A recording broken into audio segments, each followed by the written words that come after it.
April 9th, when Jennifer told me that she had made plans, I heard it on my phone message, that she had made plans to come in April 9th, and she was talking about, and I got a connecting flight, and I kept asking them, is there a faster flight? Faster, faster, I want to get there.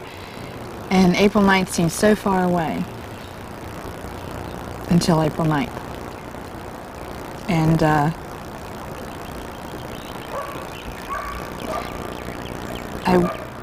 it all started coming together for me as it got closer to that day, and my friends were picking up the supports and the props, and for me, the stepping in and go, I'll do this for you, I'll do that for you, to allow me space to get so small and tight, because that's what it took to get me there. And my cousin Chris came in Tuesday at the airport, and we were laughing, going, okay, this is dry one to the airport, you know. And she came in and had everybody have jobs, right? She did her job. She showed up, she took charge, and my friend Susie was there to be rock steady, and all the details I didn't want to forget, the doll, you know, Felicia's little dog. And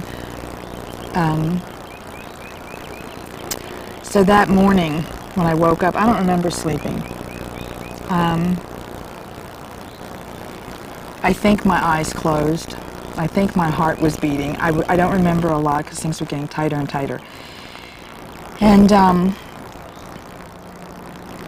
all I kept thinking was, don't break down now, don't break down now. Because what I knew, what was going to happen at the airport, was all hers. It was for her, it was for me. And I didn't want it to happen in the car or while I was putting my makeup on, or I didn't want it to happen anywhere else. I don't remember feeling my body, which, you know, and I remember praying. I remember praying, going, okay, this is it, and thank you so much, and this is it, and thank you so much, and I'm not doubting you about anything, you know, we're going to go get my daughter. And we got to the airport, and I remembered it was as if everything that stopped me along the way wasn't right. No, don't stop me at the gate. Don't stop me to find out if I have a bomb on me. No, no, you don't do this, you know, like, not today, not today. Don't you don't understand, you know. And I got there, and then more people showed up, my family and my friends, and all the people that are so a part of me, that are a part of Jennifer.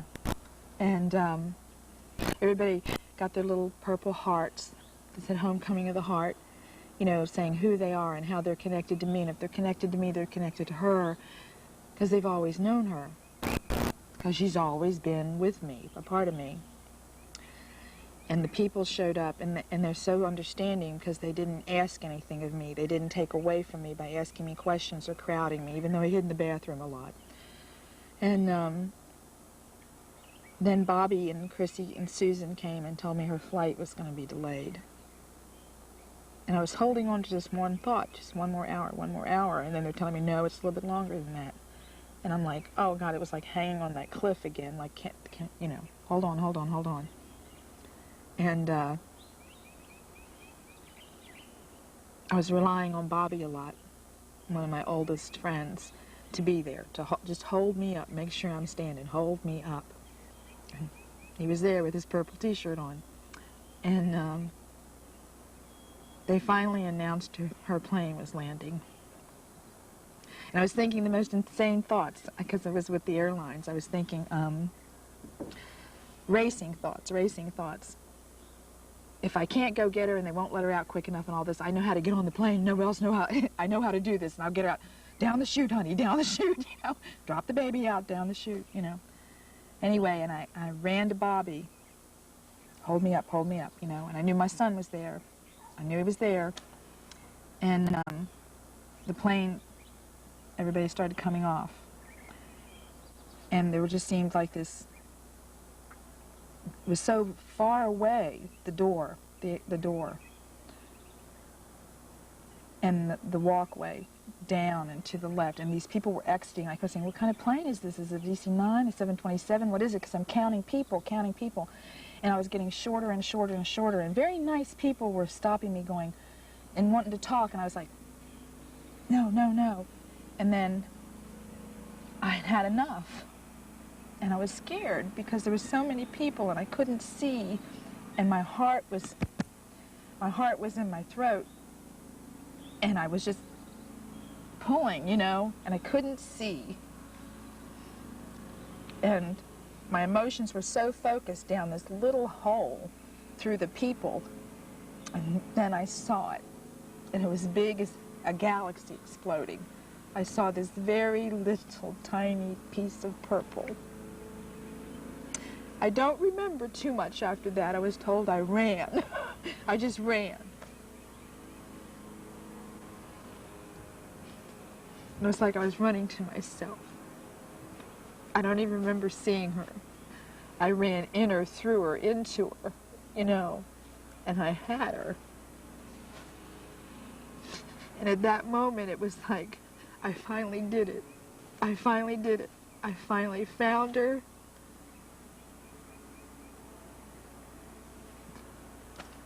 I was finally strong enough to get her.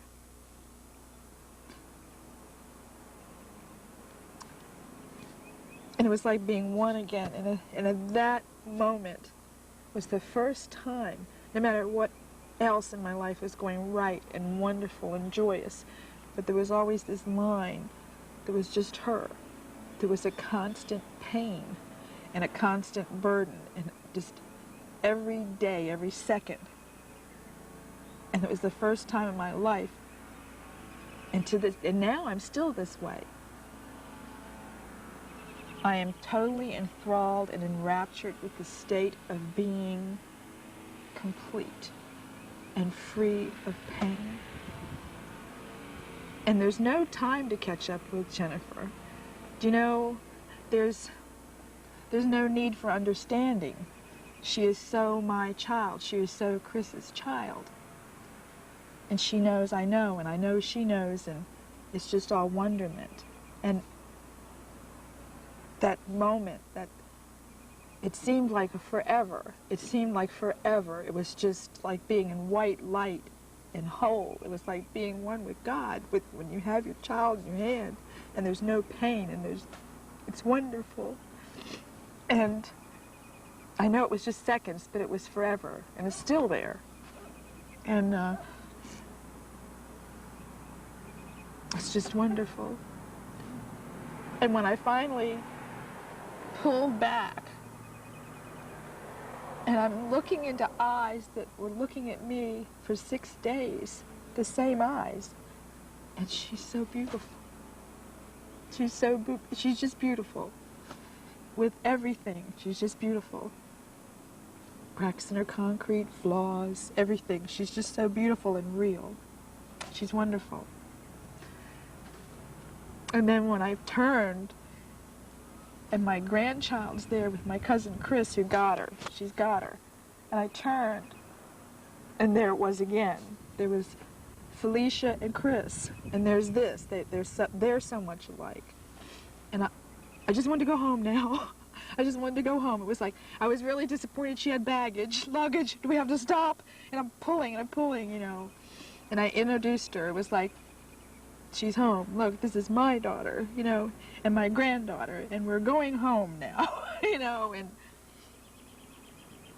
it's been wonderful, and it's going to be the best Easter, Christmas, Hanukkah, everything. It's everything, every holiday, everything, you know, and I just can't get over this wonderful state of being, and the journey's over. And there's absolutely nothing else left to happen in my life. On earthly standards, I may not have much. Not to me. I have it all. I have it all. Everything. If I left this earth tomorrow, I would leave the happiest whole woman since Mary. You know. And that's where I am today. And then tomorrow, she meets her father, and I get to see Chris again. And I know this sounds weird, but And I told this to Chris on the phone. We've had such wonderful times, special, wonderful, mystical times since she's been here. I said, I got her, Chris. I was finally strong enough. I got her, and I'm sorry.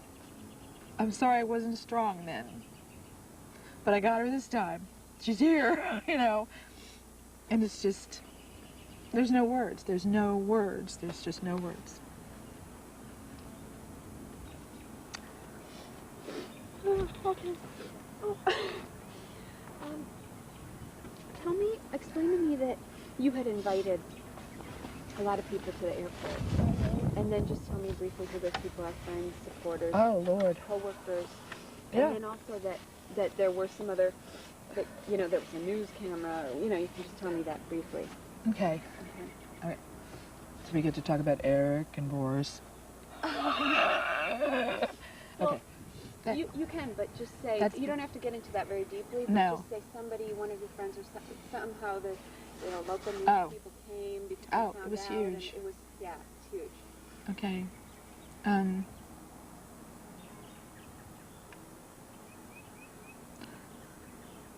The people that could get here in my life, physically versus emotionally and spiritually, that are here, I mean, they've called, they've sent letters, are people that, once you're in my life, you're there always, you know. Co-workers and friends and residents I work with, elderly residents that have been praying since October with me, and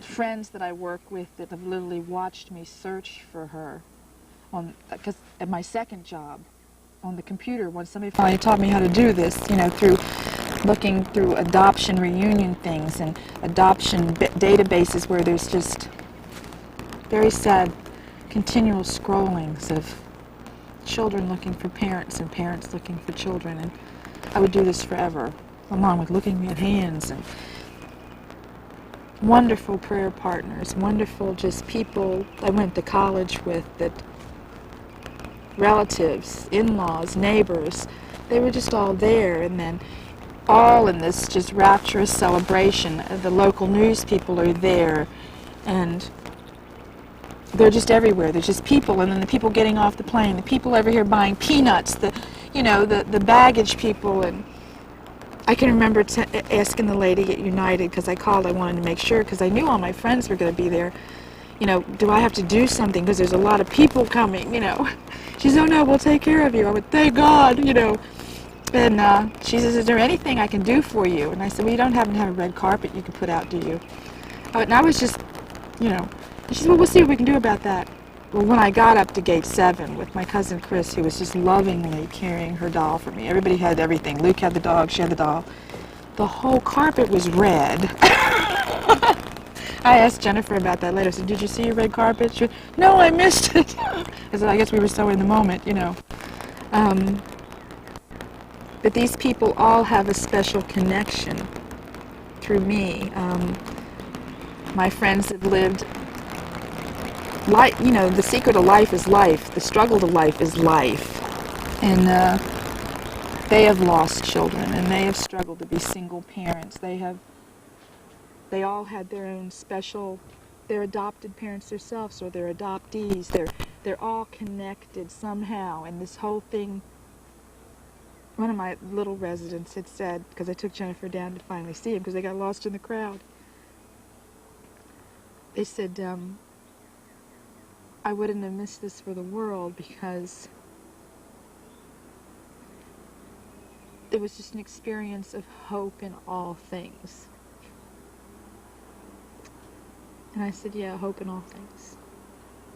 So when we were getting ready to leave, after I was disappointed when we found out she had luggage and we had to stop again,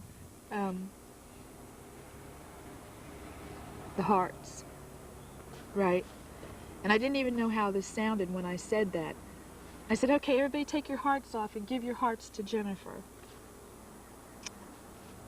And she looked at me like, and I was like, oh my God.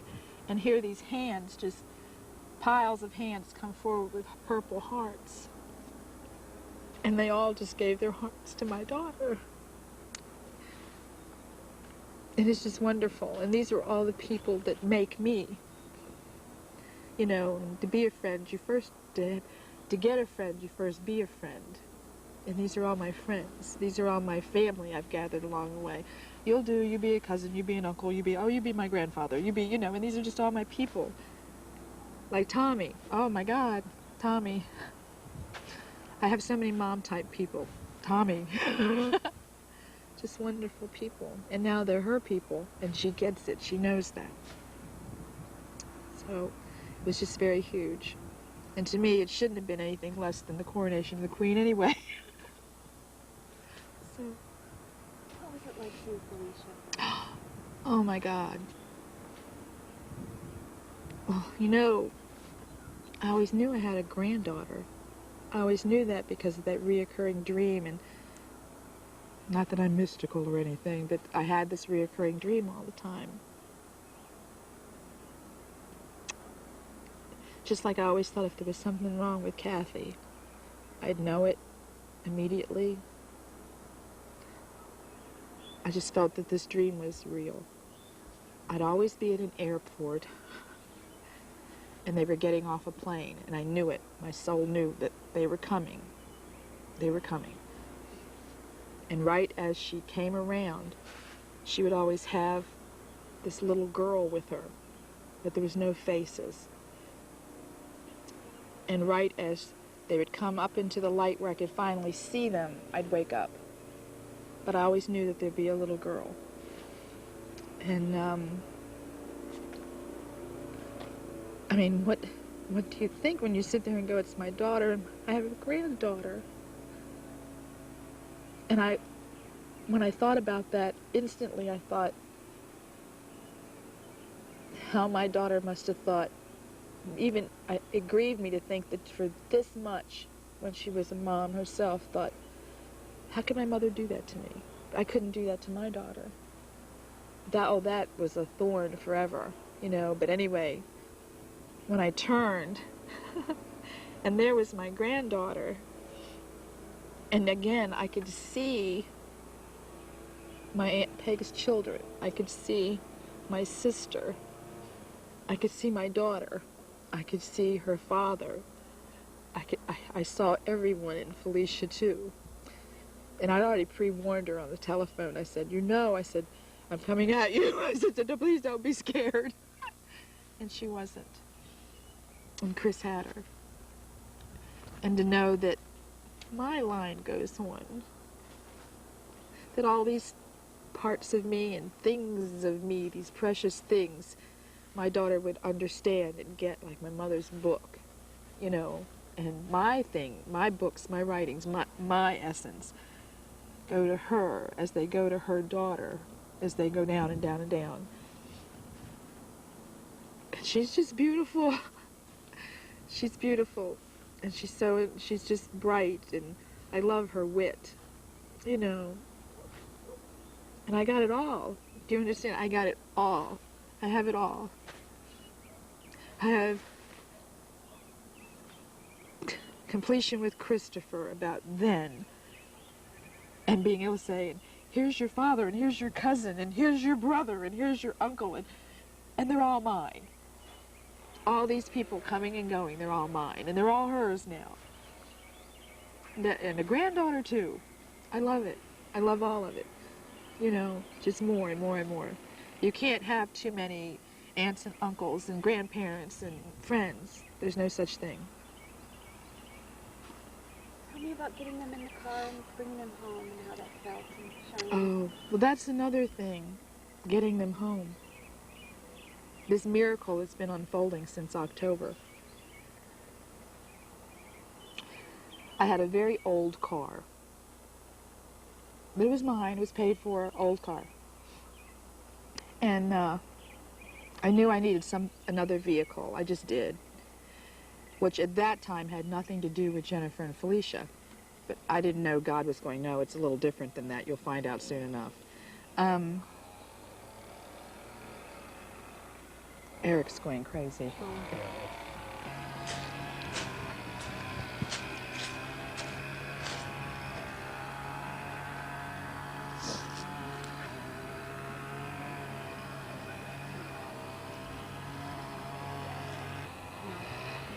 guy? No, he will not mow his yard. This guy? No, somebody's doing something over there. Here, these are for you. Take Bobby with you. Oh, it's Bobby. No, it's not Earl. I hope she doesn't call him Earl. Oh. His name's on the sign. She's intelligent enough to read the sign. Right. It's not Earl.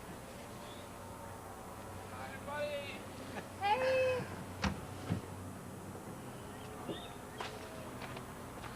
I talked about you. Talked about you guys. No, I don't. Hi.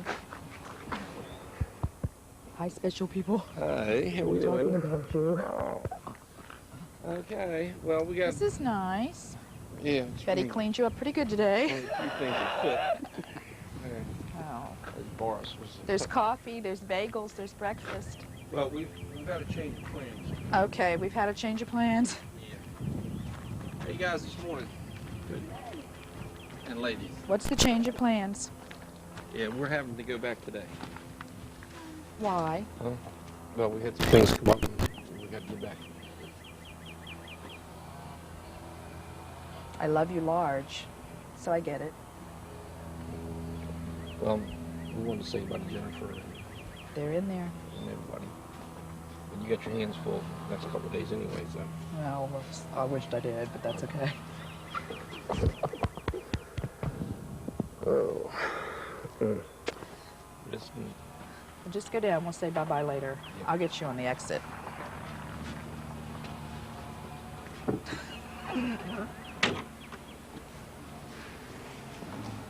She's new. Really? 1 year. We don't get it. Okay, let me get this straight. You live like the rest of us. You like to run around and go... No, she won't have to do that. No, you will not have your children for this.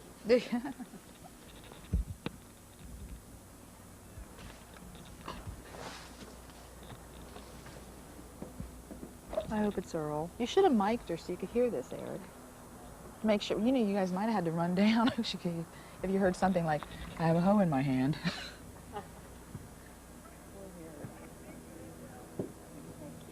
Went to the old city?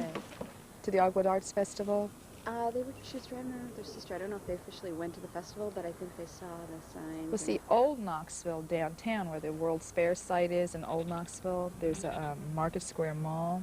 There's the Old City, which is wonderful. They have all this antique shops and cafes and Java places and jazz quarters and... Oh, cool. Yeah, and you cannot get lost in Knoxville. All kinds. Oh. We can go forward. Great guy. Yeah, we can go unless you want to wait till Bobby. Did I hear a dog after my cat? It sounded that way. Jack's in the bedroom. Old car and everything. So I knew that I had X amount of money from income tax that I could use, small amount, and I just needed a car. So I prayed about it and I said, look, you know what I can afford, you know what I need. Little did I know still again what I was asking about. So I went to a dealership with X amount of money, so I was looking at all the little stickers that was that much money. I hear it coming.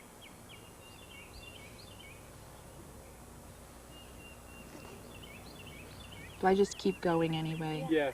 Okay, anyway. Yeah, that's okay. He'll stop you. Okay, then I was getting ready to leave because I was like buying what I'd already been driving, you know, and I was like, I don't really want to do this. And finally he said, well, I have something you might want to look at. And he pointed up in this lot, and here, to me, it looked like a carriage. You know, to me, it looked like a brand new van. And I was like, oh, I can't do that. And then when he told me the price was within $500 of what I had, but I also knew my son was going to kick in that, I was like, and I went up and looked, and I kept thinking, my God, it's beautiful. You know, it's beautiful. So the long and short is I got the van. And so my best friend Susie and stuff, like, what are we going to do with that? I said, we're going to put everybody in and just go places. Now we have room for all the friends, you know. And No, it was to go get my daughter. And I had just the right amount of seating for the right amount of people, -2. Because we were going to go there with the 2 empty seats, and in she went. It was just perfect. And like I said, there was like this little disappointment that she had luggage, because I just wanted to go, I wanted to go, I wanted to go. And we got to the van, it was just rapturous. There just always seemed to be nothing but joy and music and just around us as we walked, as we talked, all the way to the van. And it was just, it's been spontaneous combustion since the moment I had her, you know. And we sang, and we laughed, and we joked, and it's like, she's my daughter, she's my friend, she's part of it, she's part of me, she's part of everything.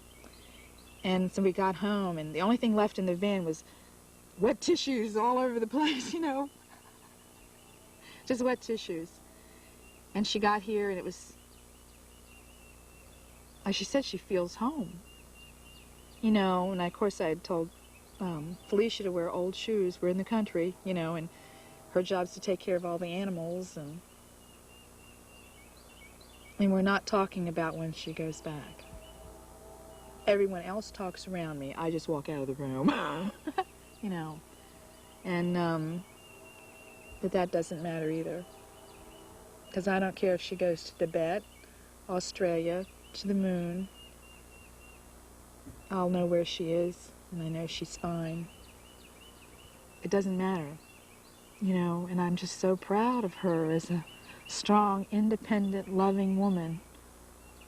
You know, I'm proud of her for what she has allowed herself to become, and to be able to give her her completeness and say, now baby girl, go forth. You have it all. It's a marvelous gift a mother can give a child.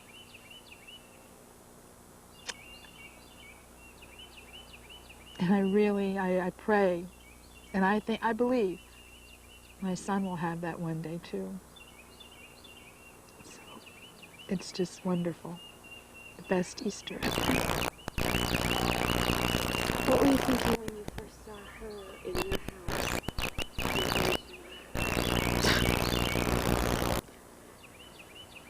They're here. They blend. The red refrigerator, the this, the that, the this. She's right in there, you know. And they didn't even look at it like, oh, this is the most peculiar place I've ever. It just all blends. It just all goes. It's happy.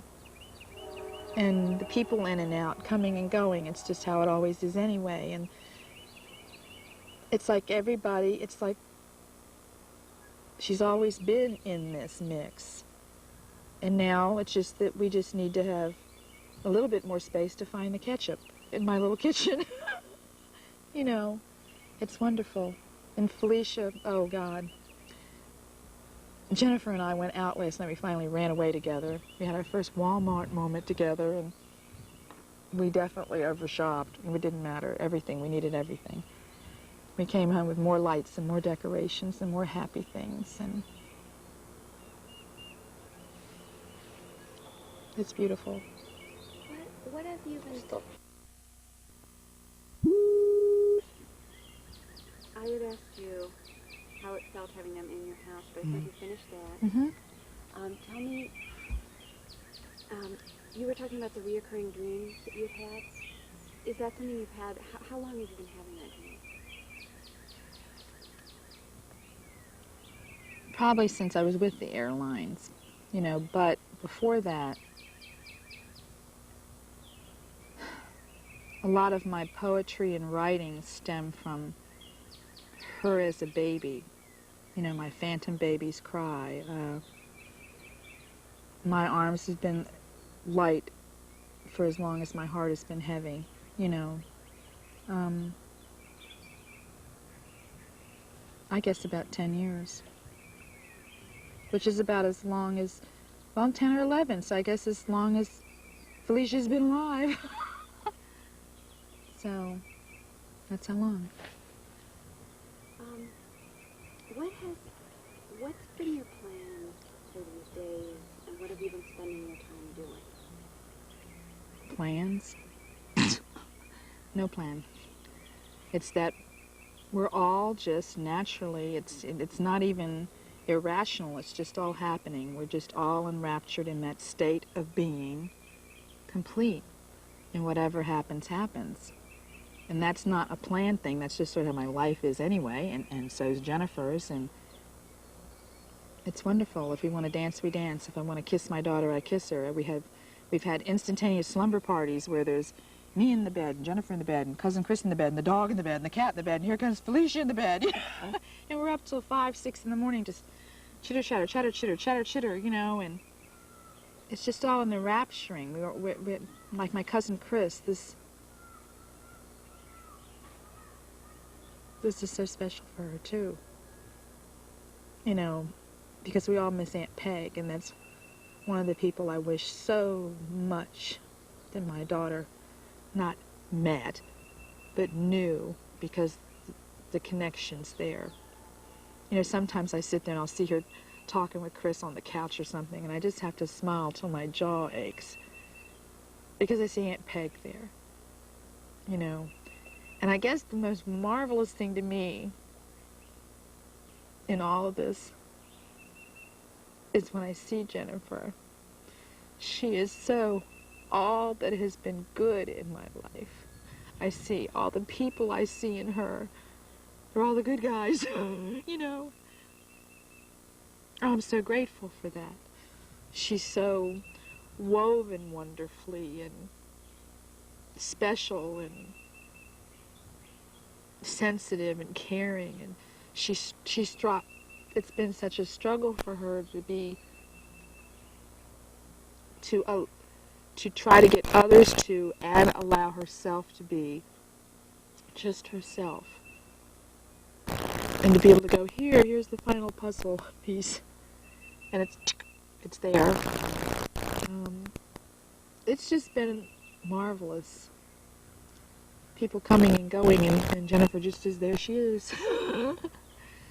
And my mom type person, Betty, called this morning. Special people call every morning. And she saved my life back when I was 17. And she gave me the right tools. Not phony tools, but the right tools to go through life. And she said, tell Jennifer that her grandmother loves her. She picked that roll up then and never dropped it. And, of course, Jennifer's talked to all these people and love, love, love, love, love. It's been great. Can you describe how it seems like you guys don't need to sit down and actually literally catch up? Oh, we don't need to talk. There's no talking to this. We're so spiritually connected and genetically connected. And the eyes that I saw when I pulled back and I could finally see at the airport were the same two little eyes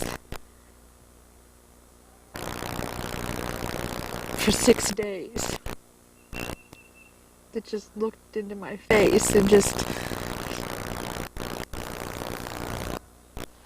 that bond never stopped. And it's more than she has my hands and my feet. We don't need to talk about issues and this and that and this and that. That's not that. We're so enraptured in all the little connections. Like, oh my God, you have my little toe too. Oh look, and off go the socks. And then Felicia goes, well, whose are my toes? And Chris goes, mine. And it's the rapture. It's the joy and the connection. It's not the, are you Republican or Democrat? And we don't need all that. It's like God just blessed me so much, and her and everyone, that, like in labor, I know every woman on the earth knows this. You give birth in such great pain and anguish. It's like my Aunt Peg used to say, it's sort of like taking a couch and trying to shove it through a porthole. Imagine that. It's a little hard, But immediately, instantaneously after your child's born, the pain stops. You remember it. You can use the adjectives to tell someone about it, but it stops. Right? Well, it's like at the airport, the pain stopped. And there hasn't been a heartbeat's difference between 1966 and 1998. And there's those eyes.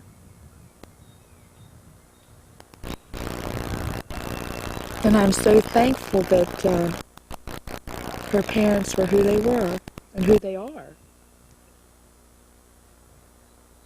Because I know it was a struggle for them, but just as much as I wanted to give Jennifer who she was, they took care of my daughter. They took care of their daughter. That's our daughter.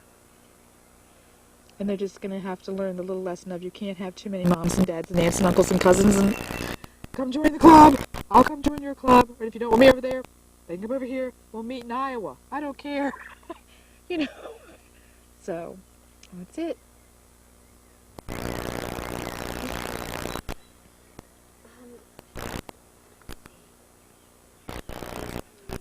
They wouldn't get my house. What? I'm talking to Eric. Oh, okay. How does it feel, you guys, just explain to me, like I didn't know this, but she brought a bunch of stuff with her to show you. Oh, yes. Tell me Oh, about just gosh. going through stuff.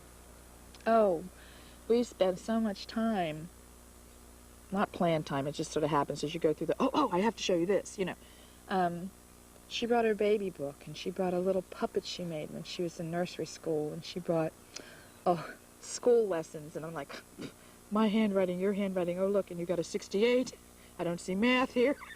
It's like, just all this wonderful stuff, just beautiful things, and Felicia's baby things, and stuff that I'd sent her she brought back so we could all share with her dad, and she brought back, besides the pictures and everything sent her, she brought back the video I'd sent her, where I'd had some old Super 8 films that were all me growing up. There I am, picking my nose and everything. I wanted to see all this, there I am, because these are things that people that aren't in that situation take for granted.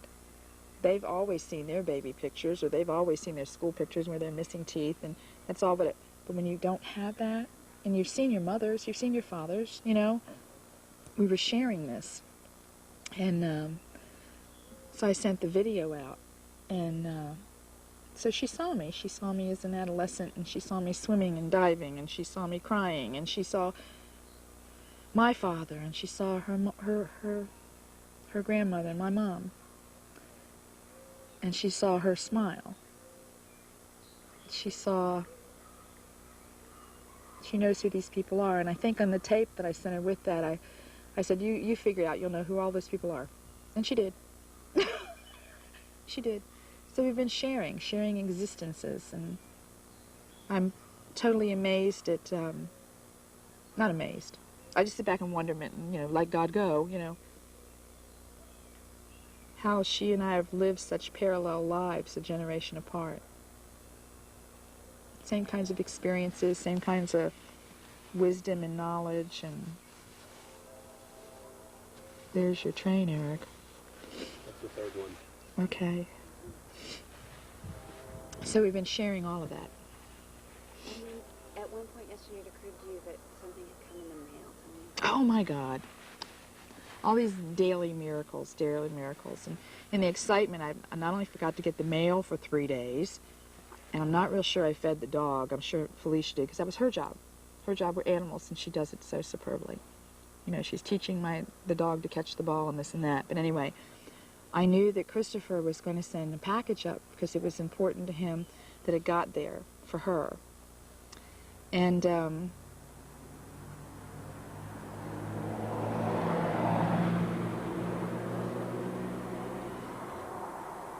I knew that Christopher was going to send a package up. And for some odd reason, I thought it was going to get here Saturday, but I knew it had been long since it wasn't long since he called, and I don't even remember where I was sitting, but it dawned on me, oh my God, your father's things have to be here. you know, and I was like, I'll get it, honey, you know, and run, and they were there. And I was, there it was. He sent me one. I was like, you know, let's go see. More stuff, you know, and I opened it up. I opened mine. Of course, I had to wait. She was in the bathroom. And I was like, Jennifer, come on. I'm going to open this. You know, hurry. Anyway, we opened it. And there, oh gosh, it was wonderful. He sent, I got a cassette of his music from Big Mike and the Booty Papas. I love it. And that meant something to me. You know, that was mine because Chris always played the guitar. You know, he'll joke now and say, oh my God, that was clunky stuff, but some of the happy memories I have are sitting in the stairwell, listening to the little band the neighborhood guys put together, and Chris playing guitar and playing harmonica. You know, and we got to listen to his music and her open it up, and now starts the journey to her dad. And me be able to watch this. Oh my God, there's Dad. And I'm like, yes, look, you know. I love this. I love it. It was so special. And pictures, and he's a very real person. He's not, he's in touch with his sensitive side, so to speak. He's got a good family. And his wife's very, very sweet to allow this freedom, and without question. She has supported me from the day that we knew this was all going to happen, and allowed me that connection with Chris if I needed to talk, to be there for me. You know, it's been, I can't wait to meet her too. That was a special time, and we love the music. It's great, but it was now the second leg of the journey, which is nonetheless lessened, but it's gonna, oh, I love this. It's the, today the day starts where everyone goes, oh, she looks like you, she this and that and this and that, right? And now her Aunt Jennifer comes today, and then her dad comes, and now the other half of the family comes in, you know, and I get to watch this. And I know all the cast of characters, you know, and I cannot wait for Jennifer to see Jennifer, her Aunt Jenny, because, you know, there's little 3D cards. You know, and you can move them, they look this way one way, and then you just, and there's someone else. Today starts the day when all of a sudden she's Chris's mother, she's Jenny, she's a Kreider. And they'll see all that, because I see that too. And I feel so blessed. I mean, it's just, it's everything, you know. Tell me who Aunt Jenny is. Like, why is that look so? It's very special that she's here before Christopher gets here. Jenny is Chris's younger sister. She's the middle child. And Jenny has always been such a special young woman. You know, she's sensitive and caring and thoughtful and richly gifted and feeling and doing things that should be. She has absolutes in her life, and always been that way. And I was going to be her sister-in-law, you know, Chris and Linda, Linda and Chris. And then when we got pregnant, I said, I'm going to be an aunt. Well, she's never stopped being an aunt, ever. And not only Jenny said and told Jennifer this and told me this. When they took her away from you, they took her away from everybody. And besides just the Chris and Linda baby thing, you know, we all had our own family crises going on. And what she brings today to her, it's a very open wound. And I see closure and I see healing. It's like a surprise party waiting to happen for Aunt Jenny. And that's going to be wonderful. Wonderful. She's very special. And that's where my daughter gets her voice. My daughter sings, you know, lovely. And Aunt Jenny sings opera, and her children are singing their musical, and it's going to be wonderful. I can't wait. Now you've seen Jenny more recently. Hang on one second. Okay, I'm just looking. Yeah, I'm in there. Okay. Am I okay?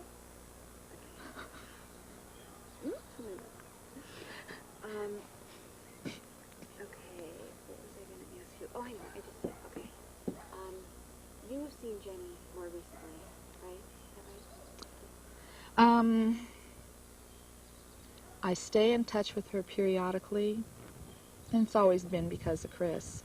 And just this, is he okay? Is he live? Is he out there? You know, I segue to that. You know, I don't want to be intrusive. And we have Adelphi reunions. You know, every so many years they put them together, you know, and so it's been quite a while since I've seen Jenny, though. It's been about 13 years, but not since I've spoken with her.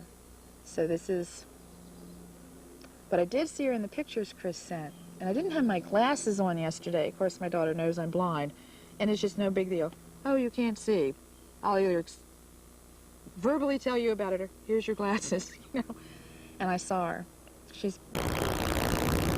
And I saw Chris. I couldn't believe this. I was like, oh my God, there he is. And I saw Denise, and I saw little Chris, who's really not little. He's bigger than his father.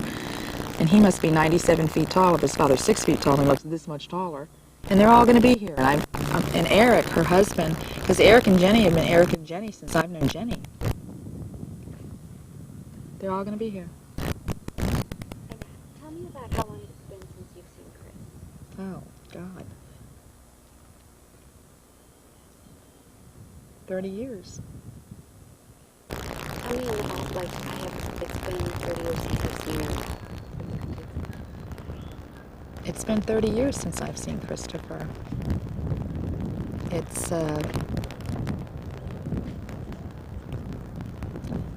he had told me on the phone that he came to my house one day, and I didn't know it.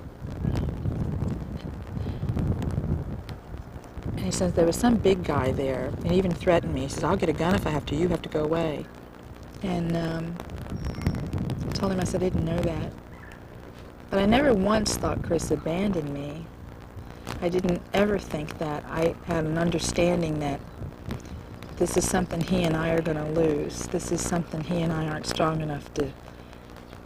They're just going to do this to us, and we can't help this. I never once thought if Chris could have done anything different, he would. You can only do so much when you're a kid. And he just went out there and crashed and burned. And he said on the phone, he said, I didn't know where he had taken you. I didn't know where he put you. I didn't know where he took you all.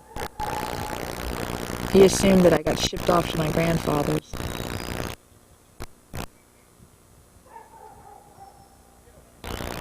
There was no apologies needed from Chris or me to him. I mean, we just knew that when that all took off, it was so fast. I mean, it was just fast.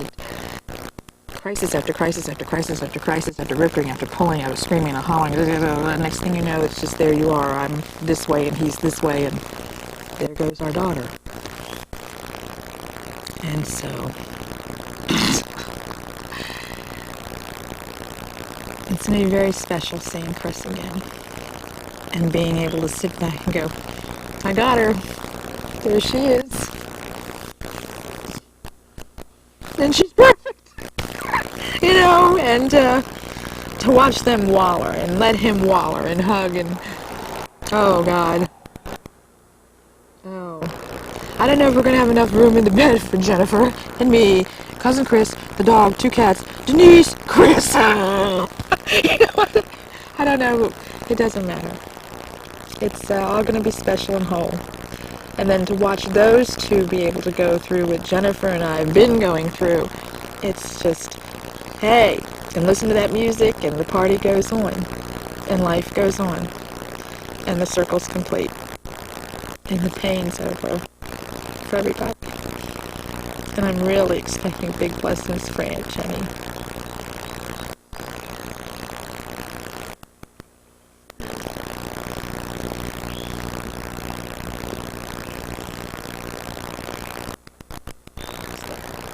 You ready? We'll call the Kremlin, I swear. I wouldn't do that to him. Okay. Alright, I'm going to have you do it in a different order, I think.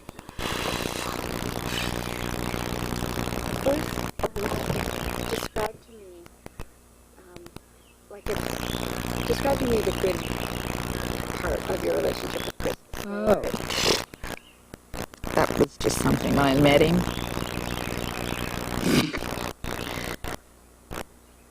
I was almost 15. I was 15. Now, it was a teen club. There was a little teen club at the elementary school at Adelphi. And you could go dance to the 45s. And always danced. I was the dancer of the 4 girls. Marion, you know, had her role. Little blonde Barbie doll. Right? Valerie had her role. Pre-developed, oh, we're all going to turn into this. Maureen, tall, elegant, blonde. She was the duck. You know, knew how to do things, you know, and she could drive. And there was me, you know, oversensitive, you know, artistic and could dance. And I was the house of music, you know, and I could dance. And I loved it. Anyway, so I was dancing, and coming from the household I came from, middle child, you know, dysfunctional, not secure in myself, not anything. They all liked these people, but everybody liked me because I could dance. That was the image I had of myself. But anyway, so I was dancing. I can remember what I had on. I had black slingshot shoes on, and black pantyhose, and a black tight skirt, and a red sweater, and a French twist, and Maybelline eyeliner on, and I was, you know, I'm dancing. And through the door came Chris. And this is a child's memory, right? And I'm looking, and it struck me like, how brave. You know, because all of us were always just all of us, and he was the new guy in town. The new guy from somewhere. He wasn't from where we were. Little do we know, soon he would be. And but how brave. And he just walked in by himself. And that was new to me. You go somewhere alone. And he walked in front of the stage in the cafeteria, and he stood quietly, securely. And I'm like, looking, dancing, doing my very best, you know. And he's looking. And I remember looking, like, what's he looking at? And I looked over at Marianne and looking around at the other people. And then it was like, he's looking at me. This boy is looking at me, you know. And to me then, that was Mr. Tall and secure and strong and all this, but he was, so it really shocked me when I found out he's 6 foot tall. I went, Chris is 6 foot tall, you know. And he's walking towards me, and I'm like, and we talked, you know. And he asked me to slow dance. That was my very first slow dance. I don't know if Christopher ever knew that. And teen club was wonderful that night. Anyway. And then he said, he was talking about where he lived, which wasn't too far up Riggs Road. And I lived not too far down Riggs Road. And he was talking about, well, they were moving. They had bought a house, which turned out to be the Bowers, the Bacabellas, and Chris. And he said, I'm going to walk you home. Someone's asking to walk me home. And we did. And I can remember walking down Riggs Road. And he just talked, and we got to my house, and there wasn't anybody home. But I knew that I wasn't allowed out, and I knew I didn't dare have anybody in, you know. And so I closed the storm door, and I sat cross-legged on this side of the storm door, and Chris sat on that side of the storm door. So, you know, technically, I was in, no one was in, you know. And we just talked, and he sat there leaning against the lattice work, just leaned back, and then he pulled out a harmonica. I started playing the harmonica. It was such a special moment for a young girl. And he said, well, I better let you go, you know, and he left. And then it was just Chris and Linda. By the time he moved and went to school, and Chris and Linda, and his name was written a gazillion times in a notebook, and back then they had slam books, you know. I don't even know if anybody remembers those, but everything. And it was just Chris and Linda. And he was all that was so wonderful in a terrible life. I'd lost my mom. My brother wasn't home. He was overseas. My younger sister, I know, was in a lot of pain, you know, and just out there with her special friends. And Chris was just all happy. I used to sneak out. It was funny, we've been sharing memories over the phone, just catching up, you know, getting this over with. And I have my special memories, and he has his, and some of them are a little embarrassing, but he was always out at night, you know, because he had his own struggles of running away and pain and stuff, but he'd always go back. And I used to sneak out at night, you know, and we'd talk, and walk around in the neighborhood, and he was the music, and I was the greatest fan, and I was the dancer, and I was the, you know, and it was very special. I loved him very much. I would say he was my first boyfriend, my first love. He was all that was soft and solid. And I couldn't figure out, why are they doing this to us? They don't take young people's hearts sincerely, you know.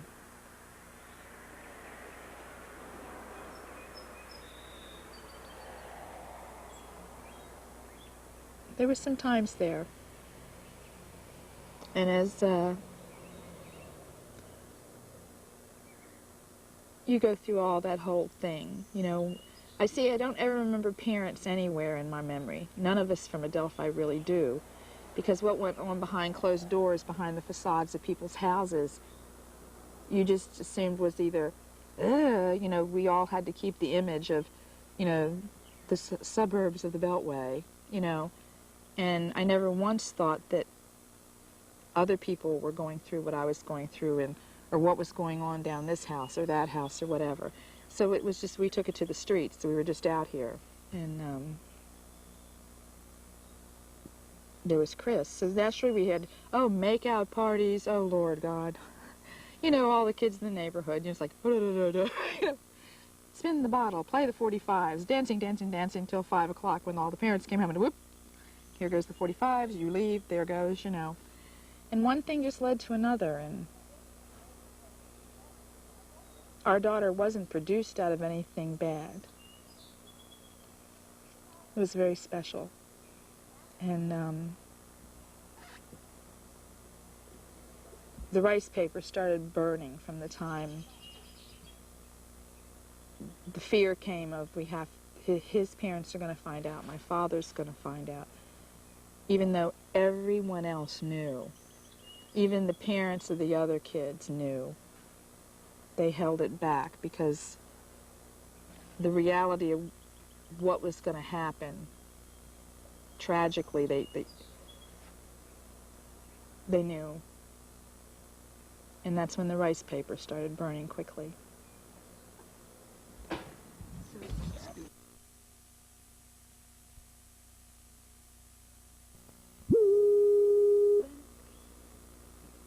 2 years, a little over, a little under. That's a long time for a kid. Yeah. Tell me that, like I didn't already know it, and then that because of the pregnancy, you were forced to go separate ways, and then tell me about if you remember the last time ever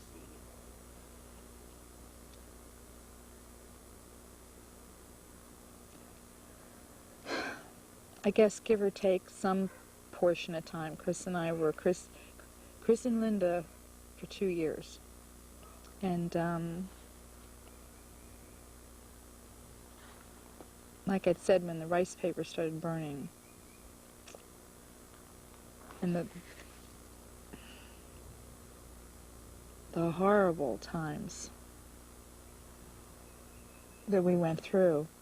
Parents screaming and hollering, and more than that, but I don't even want to go there right now. There was no more Chris and Linda. Not at least. And a lot of memories I have are just frames. They're shoved down frames. But I very clearly remember standing in the picture window of my house. And I was about 5.5 months pregnant. I don't even remember going anywhere before that, or being out, or anything, but looking out, and I had a white terry cloth robe on, and I saw Christopher. And he was just walking by, not even looking at the house. You know, this deliberate walk, like doing just what I have to do. I have to get from here to here, and I have to go by this house, and like, I'm not going to think about it. I'm not anything.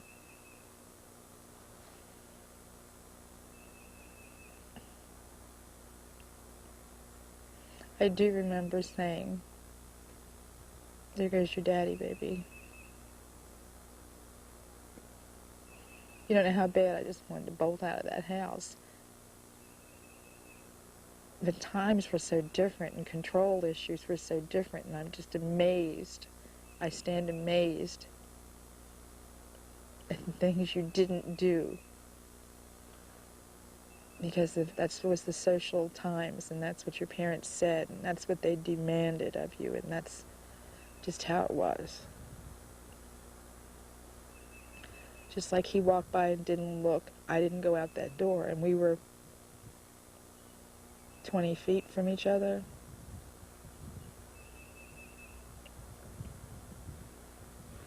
So all these years you've carried a few pictures.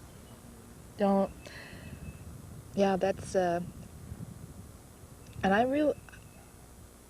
in retrospect, because of all that's going on, I guess it was from that time on, I didn't think of Chris. Not like, whoop, didn't think of him. Pushed it so far down,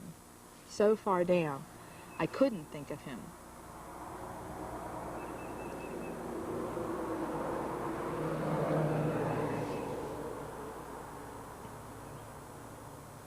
I had to totally disconnect myself from everything that was everything to me. I not only pushed Chris down, I had to let go of Adelphi. I had to let go of my friends who were my family. It was like I was totally disconnected from everything in my life. And shot through the heart. Does that help?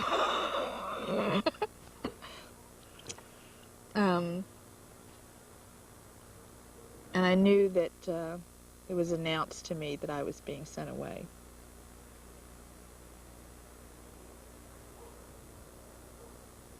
Well, where am I going? Why do I have to go? I can remember trying to vocalize, no, I don't want to go. Why do I have to go? Don't you understand? Everybody knows. Why do I have to go? And the screaming explanations back about, you know, how dare you, and what will this do to the family, and think of the image, and you don't know what you're doing. You're too young for this, and you can't do this, you know, and that's an illegitimate baby, and that's a bastard child,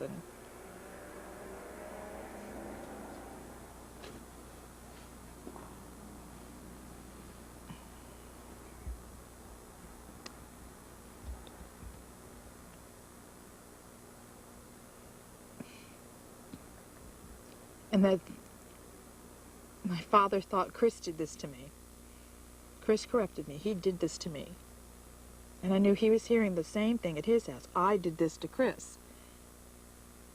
Did what? What did I do? I loved him. What did he do? He loved me.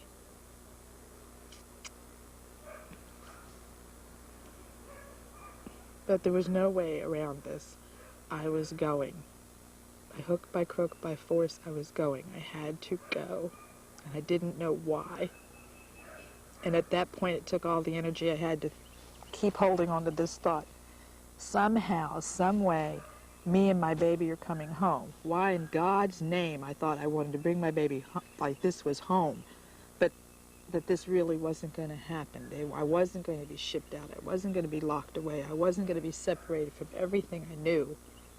My God, I hadn't even began to even get into the journey of where the hell is my mother?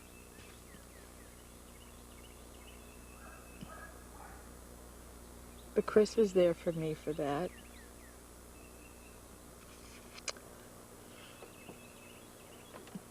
And away I went. Away I went.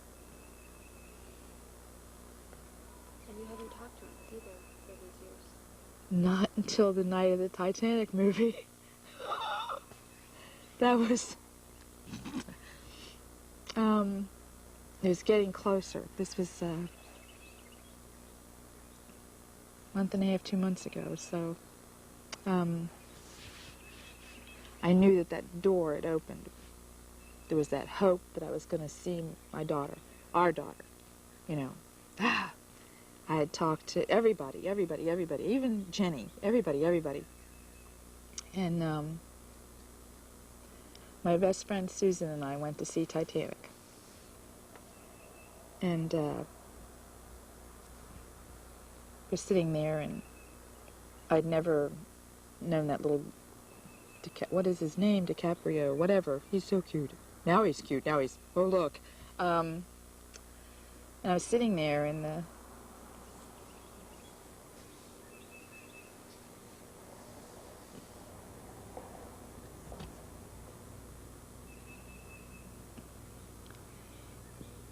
movie starts.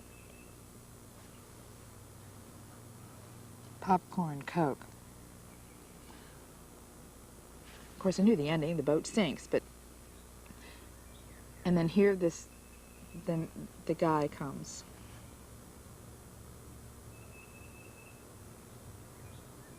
And it was Chris at 16.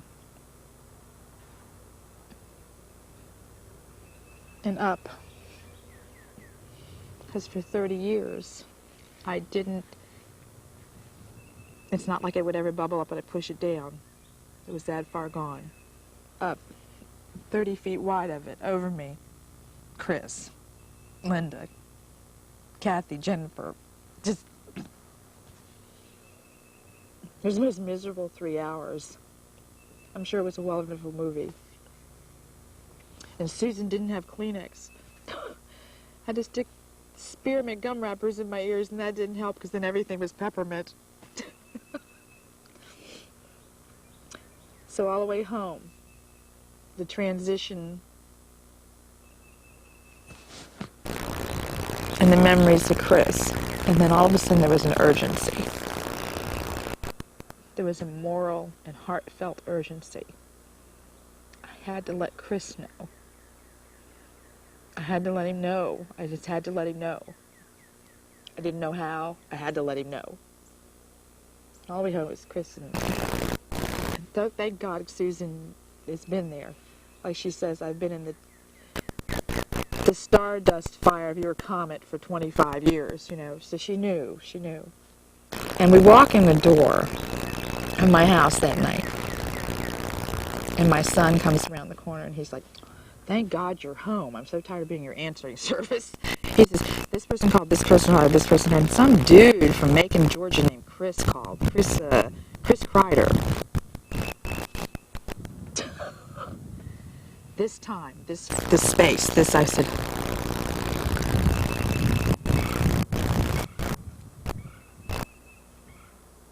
and he left his number. I sat in my chair.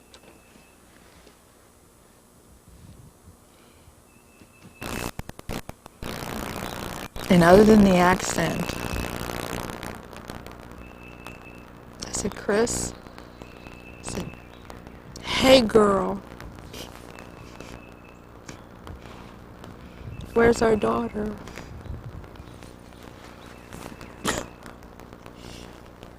3 hours later, and then it didn't matter. I knew nothing about where he'd been and where he'd gone, because I told him, I said, we just talked and talked and talked and talked and talked, and I told him it was important. I knew this much. I knew us. I didn't have a right to go talking about, what do I know here about him, but it was important. And all of a sudden we were,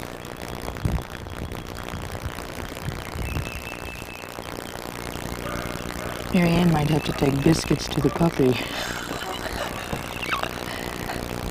Is it Jack? No. Oh, another one. Jack is if Jack's really going to bark. You'd be afraid if you heard his own. I know. He's just a baby. He's just 1.5 years old.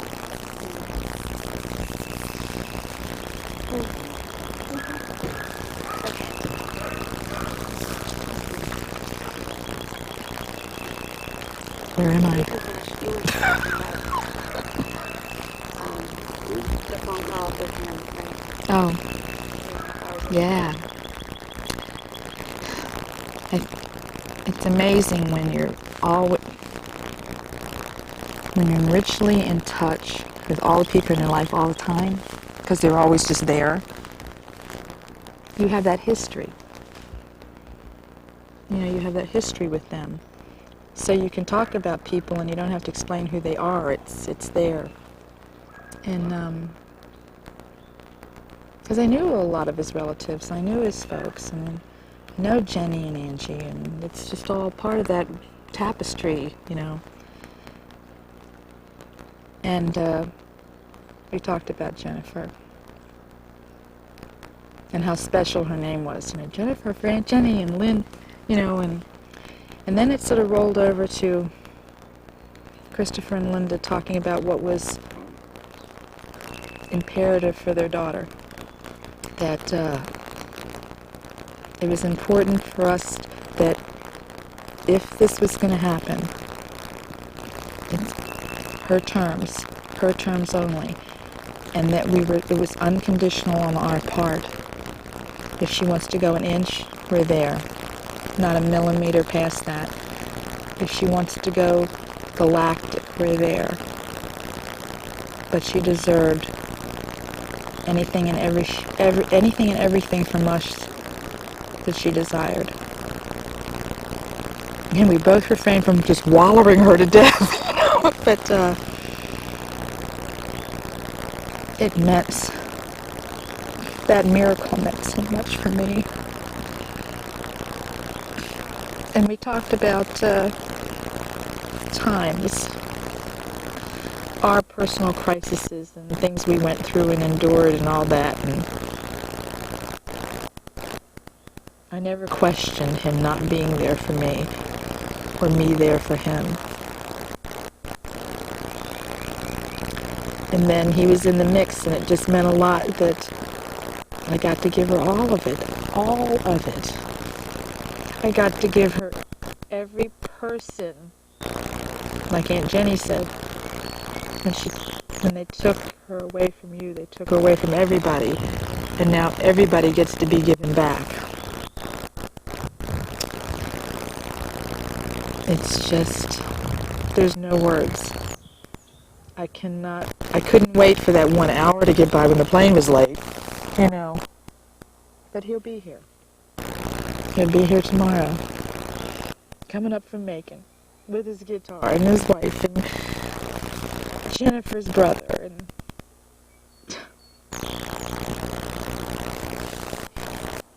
I can't wait. What do you think the will be like? It'll be two different things. Your personal, reunion with him, and then watching her.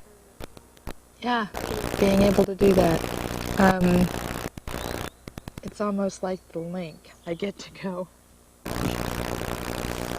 Chris. He never saw her. Jenny saw pictures of her. Chris never saw her. Never laid eyes on her. Never saw his mother's eyes. His eyes. just that completion. Because when you never get a chance to say, you have to wrap that up. I have to be able to say goodbye, hello. You know, and then to watch this at that moment of, there she goes. And just to watch her get enraptured again, because she's going to love her dad. She's going to love her brother. She's going to love Denise. Love, love, love. She's going to love them all. And she's going to like them. He's the same for whatever he's been through, the same as me. He's Chris. He's just Chris. And she has and had wonderful parents. You know. And here we are. All our faded glory, here we are. And she's all that's good.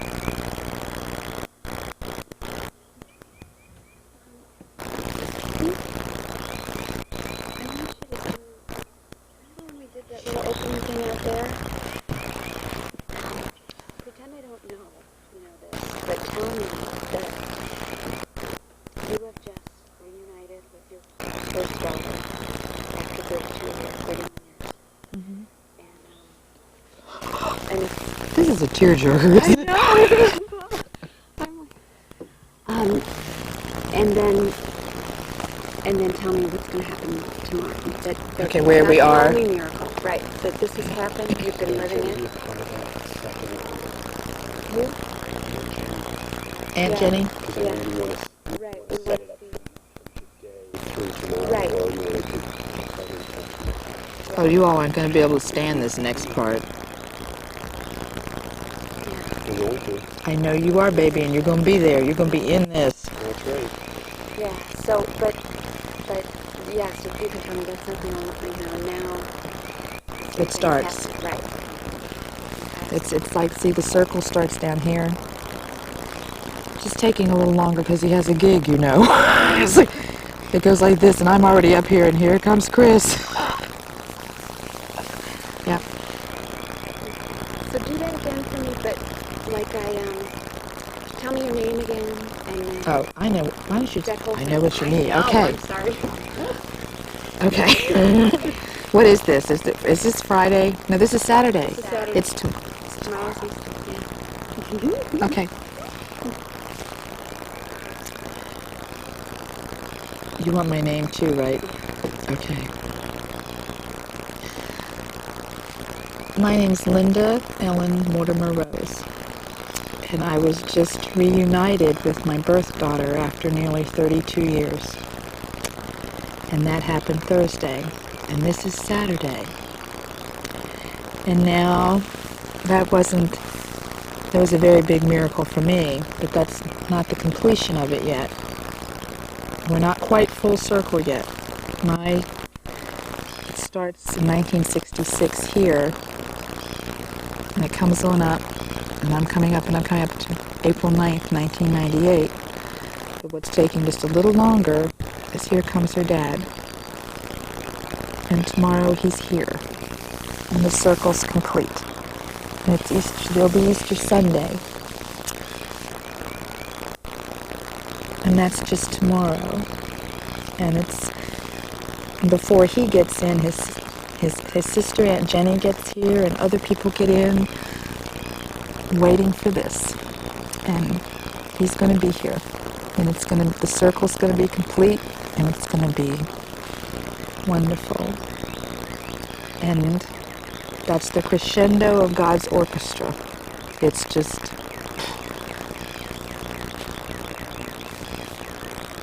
and that's tomorrow. And as long as my grandchild quits buying more lights for the house, because it's just happy, happy, happy. We have piñatas. We have an Easter piñata. It's a happy day. That's perfect. Who's ever heard of an Easter piñata?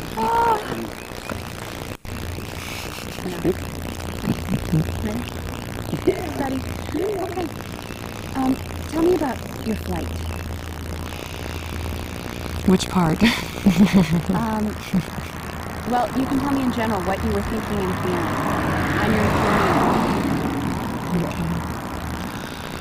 Well, when my daughter and I left LA, it was in a rush. We were like very chaotic and just, okay, everyone, let's go. Come on, let's get everything done. And it was hard to say goodbye to my mom, and I wanted to last a lot longer than it did.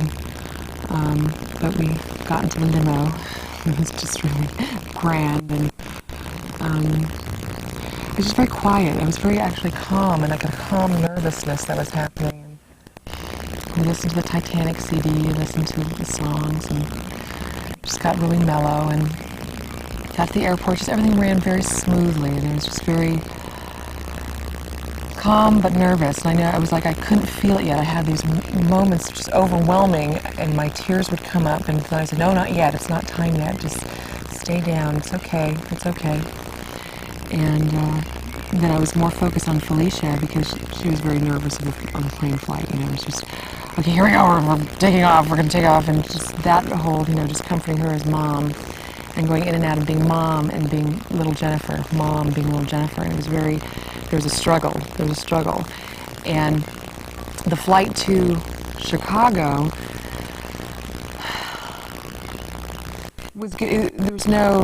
I fell asleep. I had to go to sleep. I had to just shut down my whole being and go to sleep and just be with, okay, this is the only way I can just not feel this and just not feel it, or it's going to just be this volcano of eruption.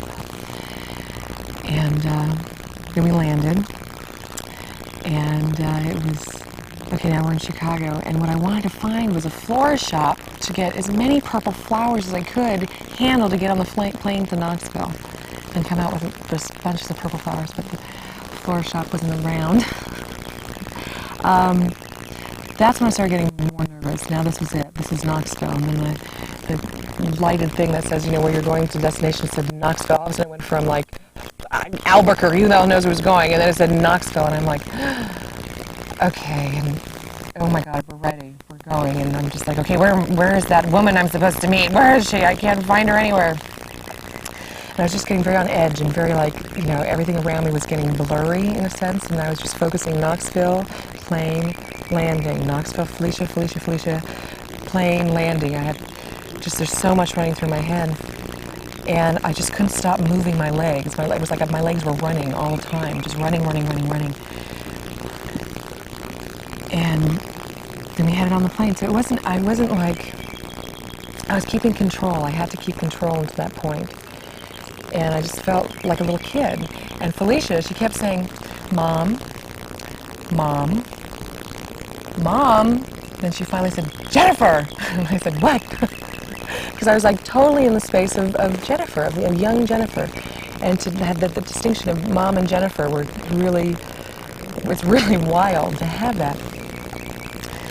And on the plane, again, I fell asleep. I feel like for at least 20 minutes.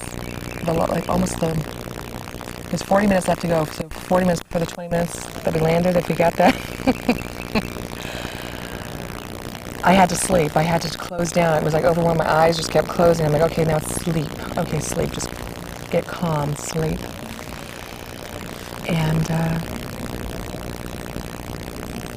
then I focused on Felicia, because as we were landing, her ears began to hurt really bad. And then I was being pulled. Okay, I'm being mom. I have to be a good mom, because I have to attend to my daughter's pain here. And I was just it was a very torn apart of being here and being where I'm landing. And then we landed, and there it was, and my legs were moving again, and I'm just, oh my God, here it is, oh my God. And I was looking outside, as on the tarmac, where I was looking outside, and I saw the windows to where the planes port and they land, and I said, there's people, and I'm looking and I'm straining, and I'm like, no, that's not it. And look at this one, okay, no, that's not it. And then I looked, where was it? I said, there it is, oh my God. And that's when I'm like, and again, tears are just welling up in my eyes. I'm like, no, not yet, you gotta get off the plane. You have to get off the plane. And I was like, okay, well, let's wait till the last people. Let's not get in anyone's way. Let's just wait. Everyone's trickling off. And then I started feeling that nervousness in my hands. My palms started getting really sweaty. And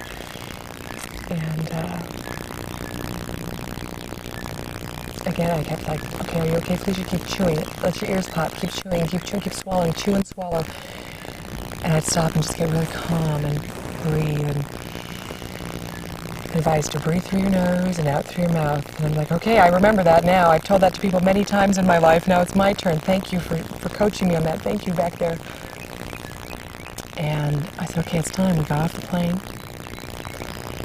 And said it was like okay, this is it. I'm going to see my mom. I'm walking and I just remembered I reached back and I say, Felicia, are you there? You know, Felicia, grab my hand. And of course, you know, she's like, oh my, I don't know what I'm going to be expecting with all this. And I just remember walking, and I remember looking down the airlock and seeing people, seeing the camera, seeing people, and then I just couldn't move anymore. And I saw this face kind of going like that. And I just immediately stopped and dropped everything. And there she came. I'm hearing this, you know, just braced myself for this incredible electricity. And I was holding my mom was holding me. And it just melted. It was just a complete melting into one another, into each other's souls, like we were just this one being standing there. And the connection of my shins to my knees, to my legs, to my pelvis, to my stomach, everything was just intermeshed and linked together. And I didn't want that. I mean, then time just stopped. It was like non-existent. It was just majestic. Nirvana. And she pulled, I didn't want this connection to be broken. And she released me, and I'm like, no. And then I went, yes, okay. And she said, you're beautiful. And I looked into her eyes. And I looked right, and they were my eyes that I was always looking at in the mirror, looking through my tears, looking with the red and green just piercing right at me. Just, those were my eyes. They're mine. They're my eyes that I'm looking at. And these are my mom's eyes. Embraced again, just held on to that. Grabbed her, just grabbed her as tight as I could. And then I went, oh, Felicia. Both of us at the same time. And we both looked. And Cousin Chris, my great Aunt Peggy's daughter, third child, had my daughter in her arms. Cousin to cousin. And I actually saw my daughter's arms wrapping around this person that she doesn't know, but she knows. Her genetics, her genes, this is her cousin. This is where we come from. This is all of where we come from, how we've been created. This is it. And then that irritating voice of, you have to move out of here, you have to move out of here. No, I'm sorry, I'm staying. This is it. We claim this little area now, it's ours. You can't say move, we won't listen to that. And then walking with her up, and then seeing Luke, my brother, and hugging him. And now I know that I moved him to tears, and he's a very hard nut to crack. And then by hugging his big sister, made him just cry and experience that, and that just means so much. This whole thing means so much to me that no words can describe everything that I was seeing and hearing. This is my daughter. This is my daughter. And this is the grandchild. This is my grandchild. This is, oh my God, and all the hearts everyone was wearing. And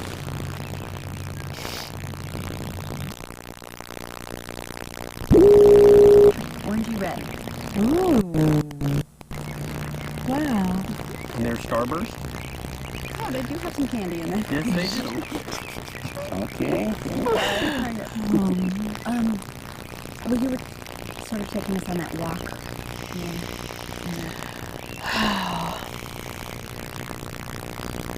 It seemed like it lasted forever. That in the airlock, in that corridor, that, as I said, time just stopped. I mean, there was no sense of time. There was no time. It was all an illusion. All an illusion. There's no time. And meeting everybody and seeing everybody and the applause and knowing that,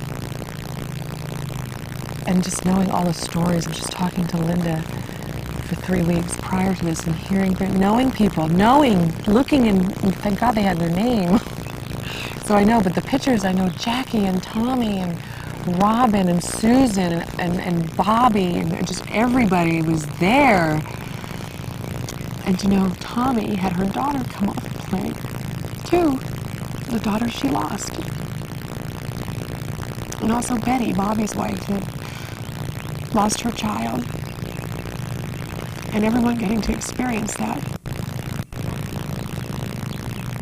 It was just incredible. And when Linda said, "Okay, everyone, give Jennifer your hearts."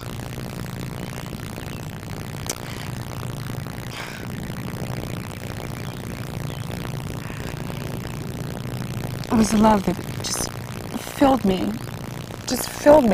I mean, on top of my mother loving me. That was like just divine. Just purely divine. And now I know why every step of anguish I had to take in my life, this had to be the balance.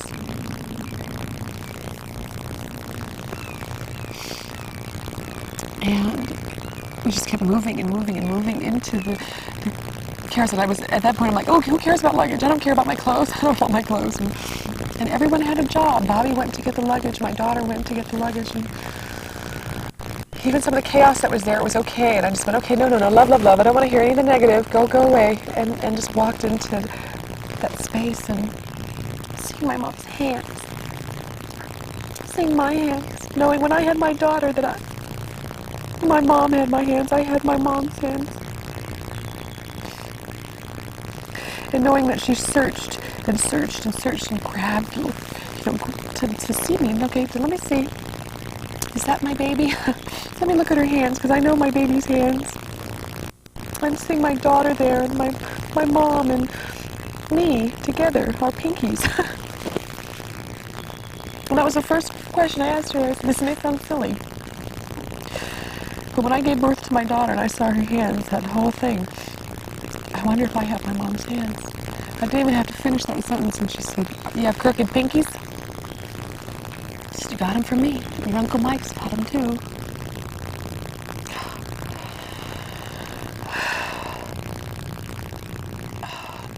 The words to describe this whole experience, there is, I don't think, any word that I've ever come close to. Bliss, elation, family.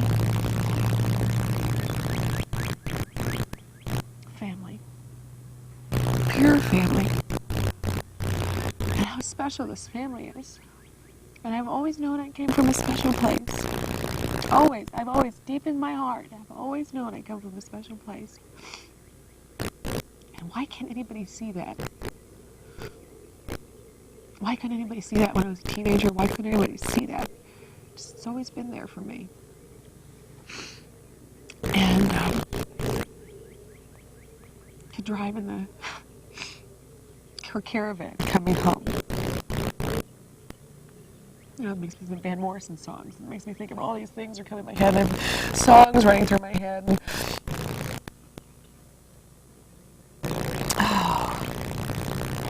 And singing in the van. Yeah, all these songs came on. I can see clearly now the pain is gone. Comes on the radio. A song that's carried through me since I was like 8 years old. I was just to sing it. And, you know, even younger than that, 5 years old, I remember singing that song. And just chitter-chattering and just talking and like we've never been apart. And then getting to our home. And everything in this home is so comfortable and so familiar and just pieces of me everywhere. And Vincent van Gogh painting hanging on the wall. I love Vincent van Gogh. Love him. Starry, Starry Nights, my favorite painting. Well, that wasn't there. That's not there. Paintings, seeing her artwork, seeing her poems, seeing where she lives and breathes, and seeing me in everything. Seeing me. I see me everywhere. And then seeing everyone's reaction and how they kept, oh my God, that's you. That's you. It's like a mirror that we have lived such parallel lives, intertwine, and then make this connection. And today, my Aunt Jenny's coming, my father's sister. And I can't wait to see that connection, to prepare us for when Chris comes tomorrow night. I want her to pull up now. I want her here now. I want her, I want to take her pain away. I want to give my love to my aunt. Because I was taken away from her, too. I mean, when her friend said to her way back then, 31 years ago, Linda, they didn't just take her away from you, they took her away from everyone. Everyone. And it's a miracle that, thinking of last night, we were talking and how this never was supposed to happen. Never, ever was supposed to happen. My file was supposed to be closed forever. And for that one slip of the social worker, blah, blah, blah, blah, blah, blah. This had to happen. For everyone. I don't know if you talked about this before, but what has it been like for you finding out the truth of this story, which was different from what you had thought? You thought that somebody gave you up knowingly. You know what I mean? And finding out that she never wanted to give you up. What has that felt? Can you describe that? When Linda and I spoke for the first time, I had to stop myself and I had to listen. Because what I was hearing was so important for me to listen to. Because the story I had and how much I admired her strength for giving me up for adoption no longer existed. With her words she spoke, that you were a product of young love and I never wanted to give you up. It was more than, it took away all that fear, all that no, all that fear of not finding because of a no response. And listening to her words and listening to the tragedy and listening to every day of her life, looking for me. I really, truly can't describe how filled I'm.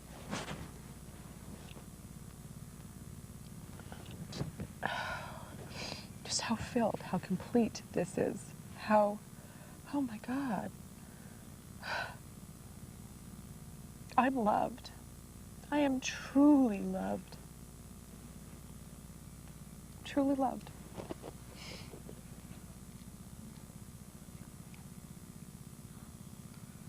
Okay, you guys came home that night.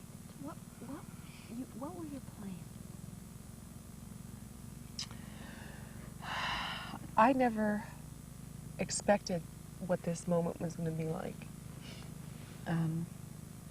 I didn't want to.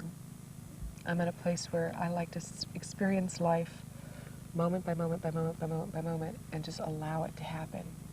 And whatever direction the wind blows is the direction the wind blows, and it's perfect. We have no plans on this. What's happening is what's happening. And whatever direction, every conversation, every tear, every moment, every episode, every adventure is just where it's taking us. And it's not forced. It's just happening. It's unfolding. Onions are being, the layers and layers and layers are just being peeled open. And that bit that's right there in the middle, right there, is when I get to see Chris and Linda come together. and them looking at me and seeing their baby is more precious to me. It seems more precious to me, just thinking about it right now, than anything.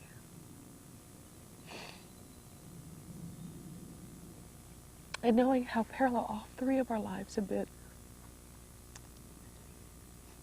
to get to this point of complete unconditional understanding of human beings, coming from a place of forgiveness and just love. And he called on Thursday night, 45 minutes before he said he was going to. It was strange, and I just felt like, oh God, you should be here now. You should be here now. And I felt so bad. It felt like he was left out. And we didn't have much to say to each other. It was just like, just hearing his voice. He was there. He was there. He was all there. It was all there. My mother and my father on the phone. There it is. I didn't want to hang up. I didn't know how to say goodbye. That's my struggle I've had this whole couple of days, is how to say goodbye when Bobby and Betty left. No, you can't leave. It's not over. You just can't leave. No one can leave now. Everyone has to stay, for the next few days. Everyone has to stay with us and experience this and be with this. And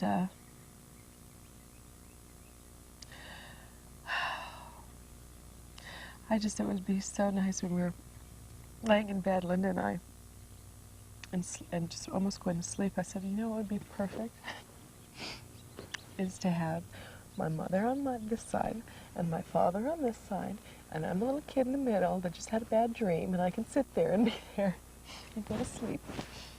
But I don't think Denise would be so happy about that. I don't think that would be appropriate, but wow, it would be so nice.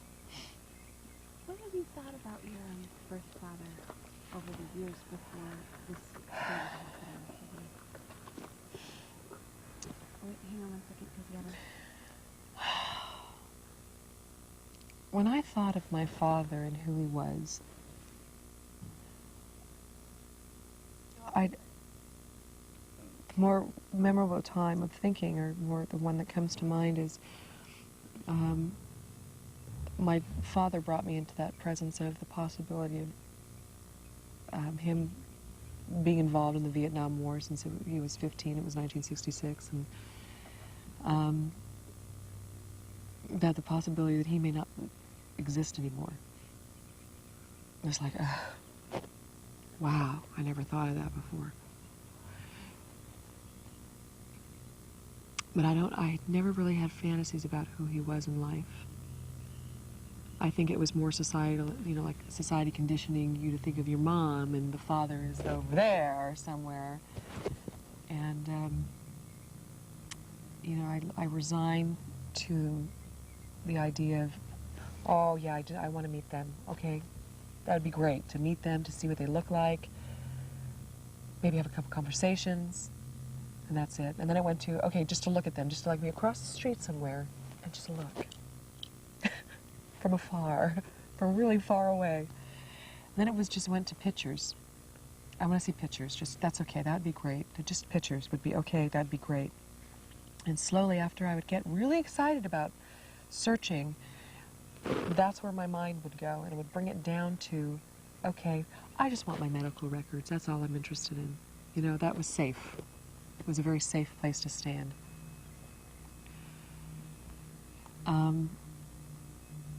So I never really had thoughts of that. Just the sadness of thinking that I would never be able to see him and really know, just to see his face in real life. I would never see that, because that thought of him being dead in the Vietnam War was more present and more overwhelming, more there than him being alive. And again, that was safer to think about than the other. What? And then the first time you realized that you were going to be able to meet him? When I was talking to Donna Poole on the phone on March 10th,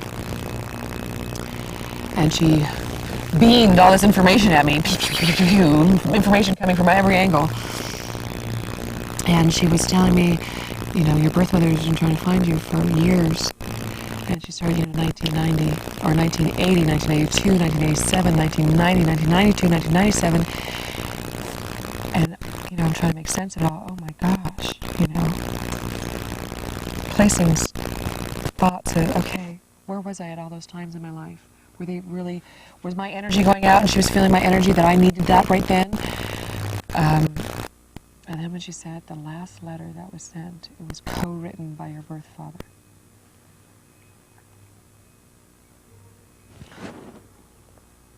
He's alive.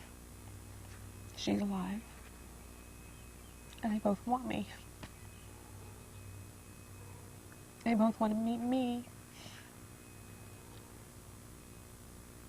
That was incredible. Absolutely incredible. And then to talk with her on the phone for the first time. We were talking last night, and she said she shared a poem with me that she wrote in that 10-minute window. It was more like 7 minutes, I think, or even less, maybe 5 minutes. But that seemed like a half hour. When I got my coffee cup, I went, phone, number, coffee, okay, coffee, no, paper, okay. Dial the number and, hello, Linda? All right, Linda? Just yes.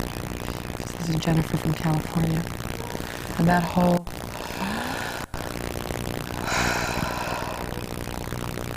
you were a product of young love. As I'm trying to battle being in there. I love you. I admire you. You're courageous and your strength, and thank you. And shut up, Jennifer. Just shut up. Listen. This is your time now to listen, because she needs to express this to the only person that ever mattered. To the only person that ever mattered. That's the test. I'm telling them about my father and how they met. Which is a blur right now. Just all those little pieces. And if you're wondering why you like to dance, this is why you like to dance. If you're wondering why if you can sing, and I said, oh, I can sing. She said, your Aunt Jenny can sing. If you're artistic, and I said, yeah. I said, I have the ability of drawing a cartoon character like it's the original. Got that from me and your Uncle Mike. We can do the exact same thing. Slings. Touch. And I try with all my might to stay present in that conversation, in all these conversations. Like, this is my life. This is it. This is where I come from. It's just... And today, to see the relatedness, to fill spaces that have needed healing for years, 31 years, are happening today. And to see the other half of me, to see all that, and to have them have what we've been having for 3 days, is more than anybody could ever dream.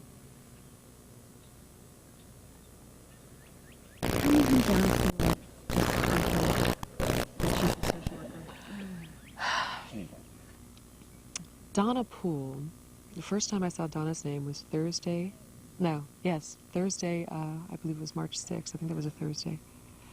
I believe. If I stand to be corrected, I'll be corrected. I was on a business card. It said, please call. Social worker, please call. Okay, so I already knew. I knew one of two things. Either my birth parents were trying to find me, or in the event of death, please forward an envelope. So Donna Poole is a social worker that, I believe in October of last year, gave information to Linda that she was never supposed to give. But she did. She opened that can of worms, and now, knowing the power of Linda, and knowing the power... Sorry. That's okay. You just, Okay. You can back up just a tad. Okay. But she didn't. She opened up a can of worms that she wasn't, I don't think, expecting what she got.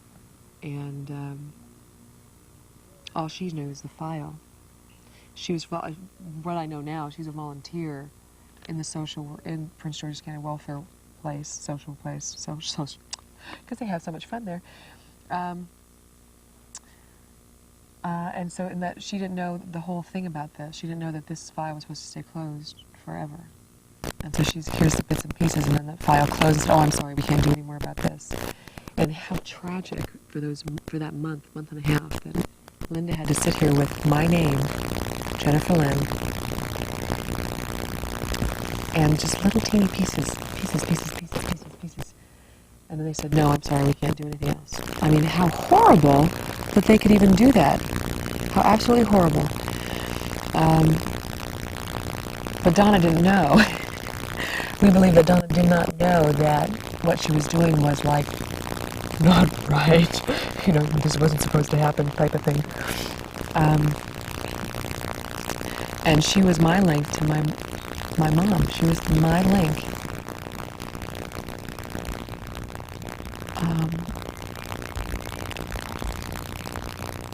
I can't really say much more about Donna Poole, just was touched to do this, to have this happen. So you found out when that Chris, your first dad, was going to come to this meeting. When did you find out? And how did you find out? Well, the first day we talked, Linda and I talked. We talked for almost 3 hours. And I was up in my bedroom after being downstairs, and I was just wandering all over the house with a cordless phone. And I opened up my organizer. And I said, okay, how's April 9th? Let's just do it. April 9th. So she's like, okay, all right, here we go. I truly believe she wasn't ready for all that, like my acceptance. No one was ready for my acceptance. No one over here was ready for my complete and utter acceptance. They are so overwhelmed with how I'm handling this, how I've been wanting this just as much as they've been wanting it in my way. So Linda gave me Christopher's number, and God, I don't remember the day I called him. I can't remember the day I called him. But he was never excluded, so it's like there was never a real predominant time where it was like decided that he was going to be there. We just always knew he was going to be there, and he was in it. We're all in it. It's like that. There was no decision to be made of who's here, who's not here. We're here. That decision is way out of our control, way out of our realm of being. He was always there.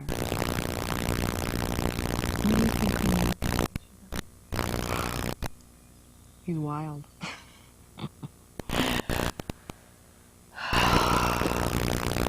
That's my dad.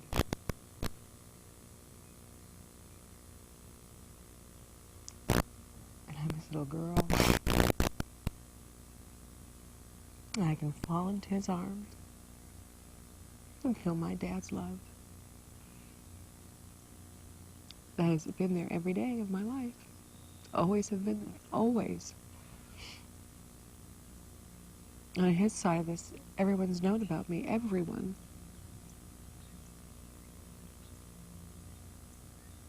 And he's never ever seen me until I've sent him pictures of who I am.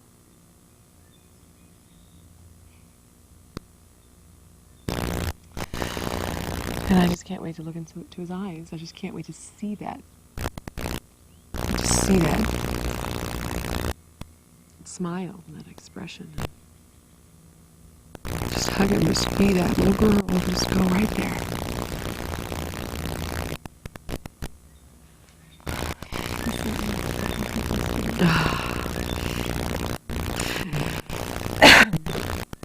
To show me more of who he is. That was incredible. That was incredible. I felt like that night of the Oscars, that woman was in the bathroom. It was, she's in the bathroom. I'm in the bathroom. I'll be out in a second. I'll be out in a second. And I don't know how I led to put that package underneath that pillow, but then I just go to the pillow, whatever it is. There's the pictures and just sitting there and just that experience of my mother, and we get to see for the first time, both of us, we get to see him for the first time, and look, and there he is, and to look at from his little picture that I have of all whited out, and just making the definition and seeing his eyes and his smile and his hair and his ears and everything about him is the same, but just a little grayer, a little rounder. And, oh, jeez. You just see him holding his guitar and on the stage and performing. And just to see him just being him. This is me. This is me. There's he's a band. He's a guitarist in a band called Big Mike and the Booty Papas. And we listened immediately. He sent a CD for me and a cassette tape for Linda. And so we looked, tear it open, put it in, let's listen.